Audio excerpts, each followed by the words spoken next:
আসসালামু আলাইকুম।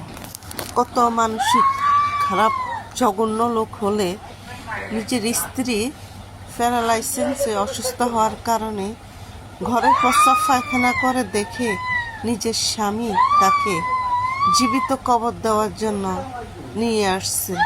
দেখেন, এক সাইডে কোদাল দিয়ে মাটি কাটতেছে আর আরেক দিক দিয়ে স্ত্রীর গায়ে মাটি দিতেছে। কত মানসিক লোক দেখেন। আপনাদেরকে একটা জিনিসই বলতেছি, হাত পা অচল হয়ে গেলে এই পৃথিবীতে কোনো মূল্য নেই।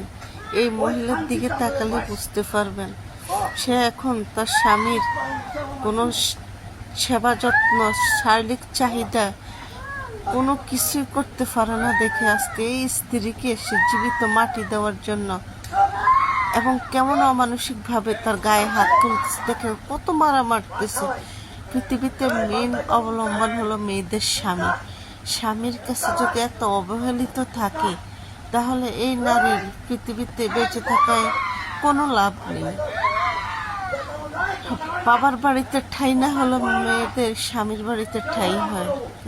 এই নারীর স্টক করার পরে সে তার হাজবেন্ডের কাছে অবহেলিত, কত নির্যাতন করতেছে, তাকে জীবিত মাটি দেওয়ার জন্য চেষ্টা করতেছে। সবাই একটু